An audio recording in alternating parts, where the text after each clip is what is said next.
Isabelle, merci de nous accorder du temps. On est donc fin janvier ici sur les bords du Verdon à Castellane. Les gens sont habillés bizarrement, portent même de drôles de traces sur le visage. Qu'est-ce qu'il est en train de se passer dans cette commune? Expliquez-nous. Alors aujourd'hui, nous allons fêter, et depuis d'ailleurs maintenant plusieurs siècles, la non-prise de Castellane par une armée de mercenaires guidée par 3 chefs protestants. On est en plein milieu de la guerre de religion, donc ça se passe en 1586, et un matin, des protestants arrivent de Fréjus, où ils ont déjà subi une sacrée déroute, ils ont perdu à Fréjus, donc les mercenaires sont pas très en forme. Ils arrivent à Castellane, il y a de la neige, donc ils ont choisi cette période-là parce que ça faisait pas de bruit, des sabots, des chevaux, donc ça a estompé la surprise de leur arrivée. Et donc une jeune femme, Judith Andro, va les voir en allant ramasser du bois. Elle va arriver ici en courant, ils vont réussir à mettre en place une sorte de porte ici, sur la porte de l'Annonciade. Ils vont s'équiper de fourches, de galets, ils ont très peu de fusils. Et ils vont se préparer à tenir le siège pour qu'ensuite, leur village ne soit pas pris par les méchants protestants. Alors, c'est pas forcément les méchants protestants parce qu'à cette époque-là, protestants et catholiques vivaient ensemble en harmonie dans Castellane. Et d'ailleurs, le jour de la bataille, ils seront du même côté, les protestants et les catholiques. Mais on est en pleine guerre de religion. Le baron d'Allemagne, qui vient d'Allemagne en Provence, prend pour prétexte la guerre de religion et le fait qu'il soit lointainement apparenté au baron de Castellane pour justifier le fait qu'il vienne essayer de rentrer dans les comptes.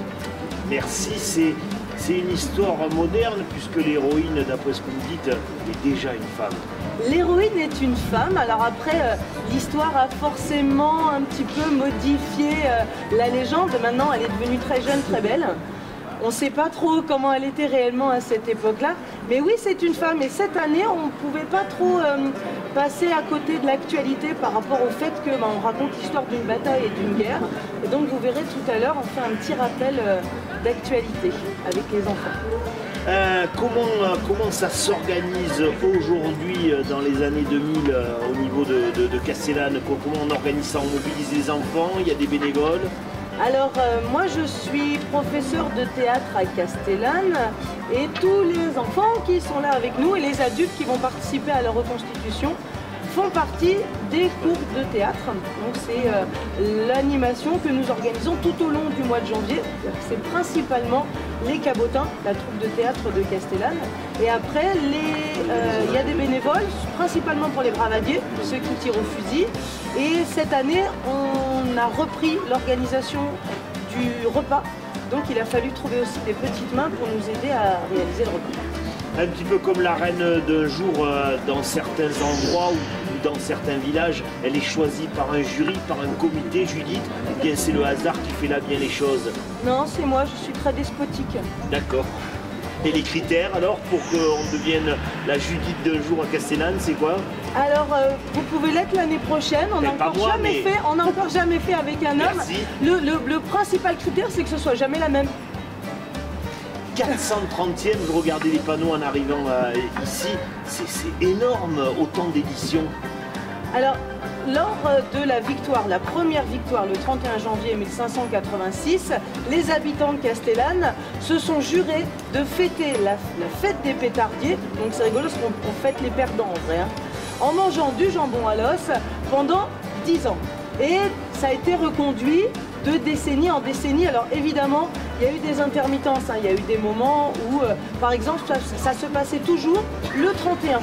Donc si ça tombait un mardi, un mercredi ou un jeudi, c'était toujours le 31. Et évidemment, ça n'attirait pas énormément de foule. Il y a eu des moments où la municipalité était plus active et ils étaient tous costumés, ils défilaient avec tout le monde. Donc ça, c'était aussi il y a quelques années. Là, l'association des pétardiers, comme elle est à l'heure actuelle, donc avec les cabotins, les bravadiers et l'organisation du repas, ça fait la 12e année que nous l'organisons et on essaye à chaque fois de trouver des entrées différentes, des choses différentes pour rester dans la thématique médiévale mais proposer des choses nouvelles aux gens. On a parlé de Judith, on a parlé des catholiques, des protestants, on a parlé aussi, comme protagoniste important de cette histoire que l'on commémore aujourd'hui, des pétardiers. Qui sont les pétardiers? Alors, à cette époque-là, comme arme, on a des arquebuses, pas encore de mousquets, on en parlera tout à l'heure. Il y a des épées, évidemment. Bah, c'est super. Allez-y, faites comme le roi Arthur. Voilà. Voilà, donc des épées. Donc on a pour la première année, cette année, on a un vrai combat à l'épée avec des vraies épées qu'on a forgées pour nous. Donc ça, on est en tip-top médiéval pour l'occasion. Et des pétards. Alors des pétards, donc on imagine qu'il y a une porte ici, voilà. Et ce sont des cylindres qui sont fermés à un bout que l'on accrochait sur les portes. Et évidemment, le temps de le mettre en place, c'était relativement long. Donc là, c'est au moment où l'un des capitaines va essayer d'installer ce pétard, parce qu'il faut l'accrocher sur la porte, qu'il va se faire ébouillanter. Donc c'est pour ça que des pétards, ça fait les pétardiers. Donc on fête les perdants. Est-ce que tu sais ce qu'on commémore aujourd'hui à Castellane dans ta commune? La fête des pétardiers. Qu'est-ce qui va se passer là par exemple? Par exemple là, on va faire une petite représentation où les assaillants vont attaquer nos portes. Et ensuite on va conduire la foule qui va sortir de la messe à la salle des fêtes. C'est une grande salle qui est à Castellane pour faire encore un petit spectacle et pour donner le repas. Tu pourrais faire aussi dans le matin du vélo ou aller jouer au foot. Pourquoi c'est important pour toi de participer à cet événement? En fait, on peut dire que je suis né ici, donc du coup, chaque année, je vois comment les spectacles que font plein de gens. Et je me suis dit, pourquoi ce serait pas moi qui le ferais, donc du coup, j'ai envie de le faire. Tu as un texte à dire, tu vas faire quelque chose pendant la représentation? Oui, on a pratiquement tous quelques petites phrases. Allez, vas-y, parce que je sais que tu es un super comédien, je te connais un petit peu. Je suis castellanais, je suis catholique. Ah, magnifique. Qu'il avait chargé ses ânes avec moult fumier. Oh, oh, oh, oh. Il arrive à Castellane et à grand-peine, il entre dans la ville en chassant ses ânes devant lui, en criant maintes fois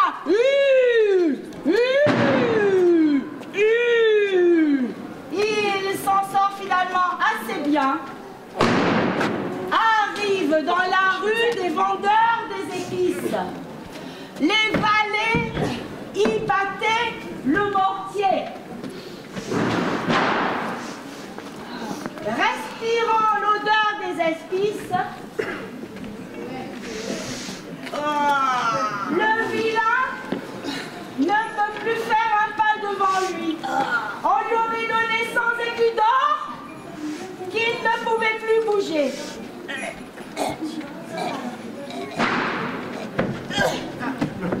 Il tombe évanoui sur le champ comme mort. Les gens affligés, oh que pitié! Regardez cet homme qui vient de mourir là! Oh là là, qu'est-ce qu'on va faire? Mon Dieu, pitié! Et personne ne savent dire quoi! Il est mort là! Un homme qui passait par là s'approche discrètement et dit: si quelqu'un veut que guérisse cet homme, je le ferai pour du son. Pour rien, quoi. Un bourgeois lui répond: guérissez-le tout de suite et vous aurez 20 sous de mes deniers. Bon, j'avais dit pour du son, mais ok pour 20 deniers. L'homme prend la fourche que tenait le vilain pour chasser ses ânes. Il la charge d'un bon tas de fumier et lui présente sous le nez. Respirant l'odeur du fumier, le vilain ne se souvient plus de l'odeur des épices. Il ouvre les yeux, saute sur ses pieds et guéri? Je suis complètement guéri. Et jure que, n'est jamais plus, il ne passera par cette rue qui sent si fort l'odeur des espices et qui incommode tellement celui qui a la coutume de respirer du fumier.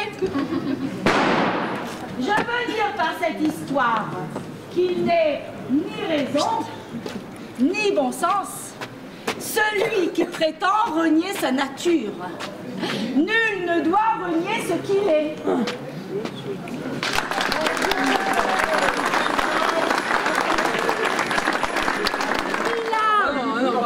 Un vilain forçat qui du soir au matin tirait sa charrue dans son champ. Un jour, ses amis lui dirent: mais tu peux pas passer ta vie à tirer la charrue comme ça. Faudrait voir à tirer un peu autre chose. Et dis donc, y a personne qui connaîtrait une donzelle à marier dans le coin? Si, moi je connais un vieux chevalier. Il n'a pas d'argent, mais il a une belle fille à marier. Mais personne ne la veut parce qu'elle n'a point de dot. Je suis sûre que le vilain sera satisfait. La rencontre se fait, le mariage se fait. Veux-tu m'épouser? La déculottée s'est faite Bien aussi. obligé. Mais le problème, c'est que comment va faire le vilain pour se faire aimer de sa belle si toute la journée, il la passe au champ? Quelques preux jeune homme pourrait la journée. Oh oui, approchez ça. Ah non, comment je vais faire pour la garder? Vous m'avez vu? Une si belle femme. Il faut que je trouve une solution. Mais la seule solution pour garder une femme à la maison, sans se la faire piquer, c'est de la frapper. C'est de la frapper. Parce qu'une femme qui pleure, personne ne veut venir la voir. Alors, tous les matins, il frappe sa femme. Mais tous les soirs, je veux la retrouver, ma femme est belle. C'est le diable qui m'a fait te frapper, je suis désolée. Je suis désolée. Et tous les soirs, il se fait pardonner. Mais tous les matins, Tu vas rester à la maison. Va faire la vaisselle.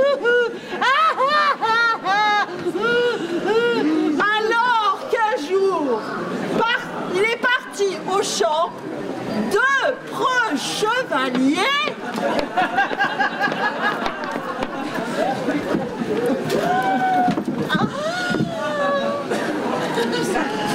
D'où venez-vous?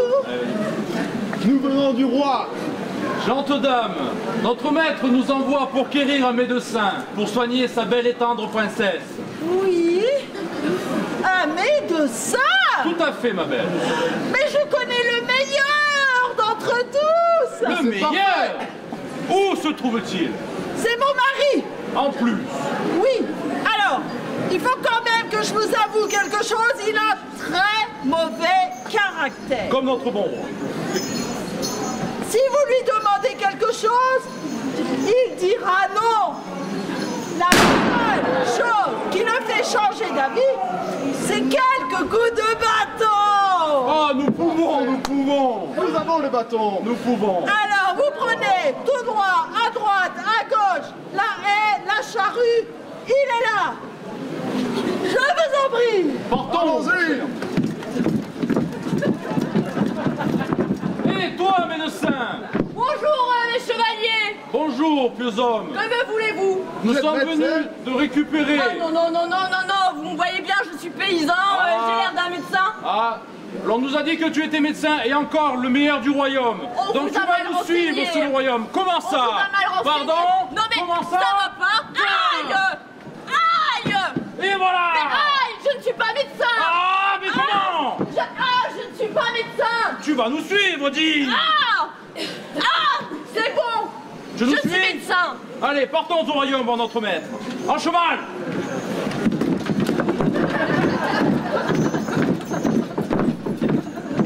monseigneur.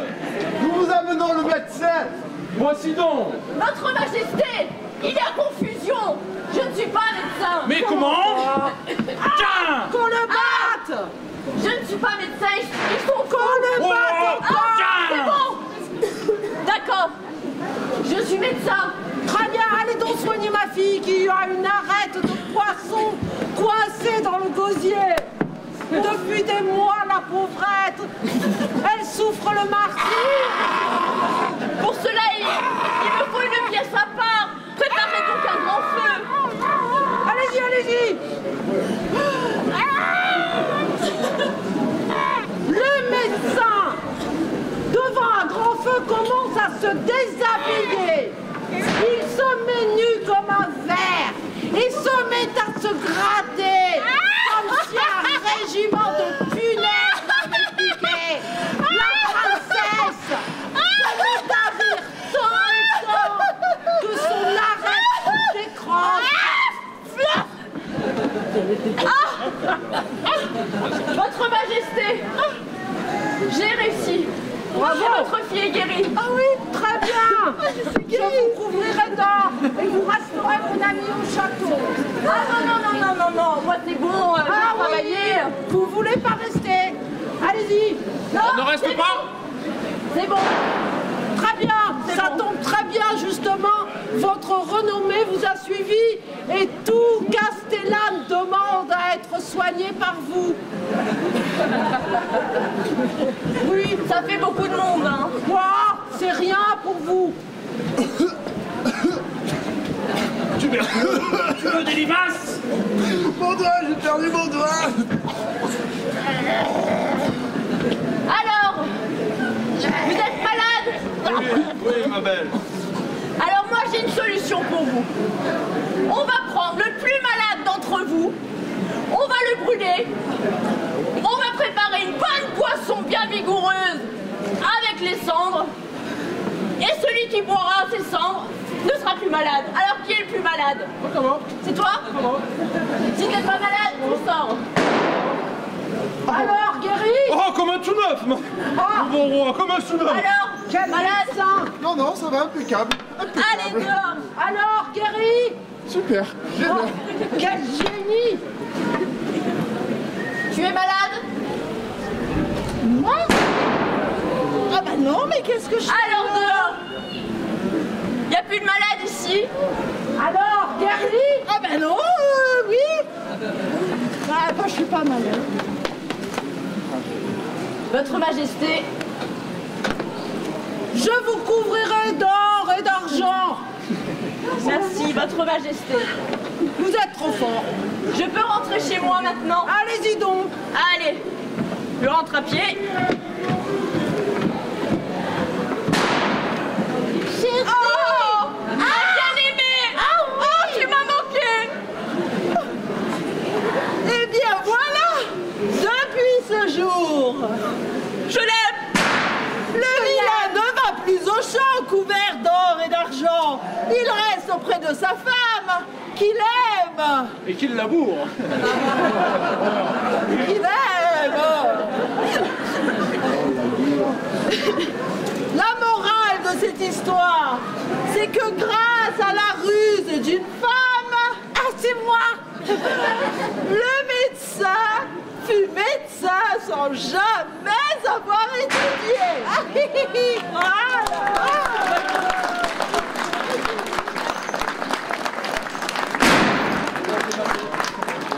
S'il vous plaît. Quelqu'un pour jouer le prévôt? Je vais faire le prévôt. Il lui tint à peu près ce langage. Oh, si tu veux récupérer tes vaches, bouge la bouche, vas-y, comme si tu faisais semblant de parler, voilà. Si tu veux récupérer tes vaches, il va falloir payer. Avec tes deniers là qui moisissent au fond d'un pot là. Hein? Allez, va me payer. Merci Prévost.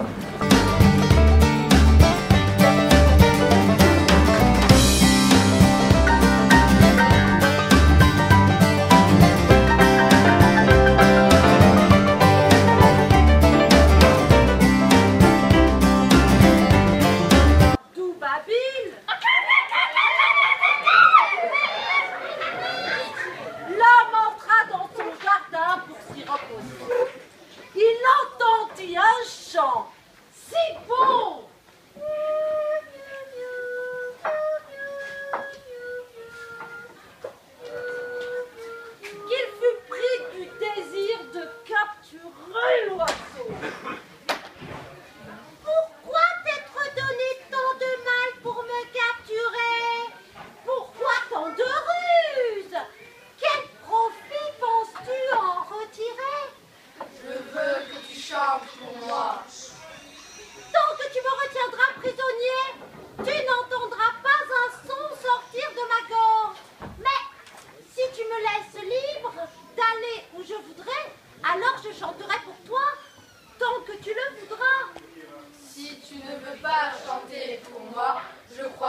Mais ça servira à rien. Ah, mais je vais commencer à écrire. Oui, écrivez bien pour qu'on puisse vous lire. Écrivez que vous m'obéirez et que jamais vous ne manquerez de faire tout ce que je veux. Quand que je ne ferai que des choses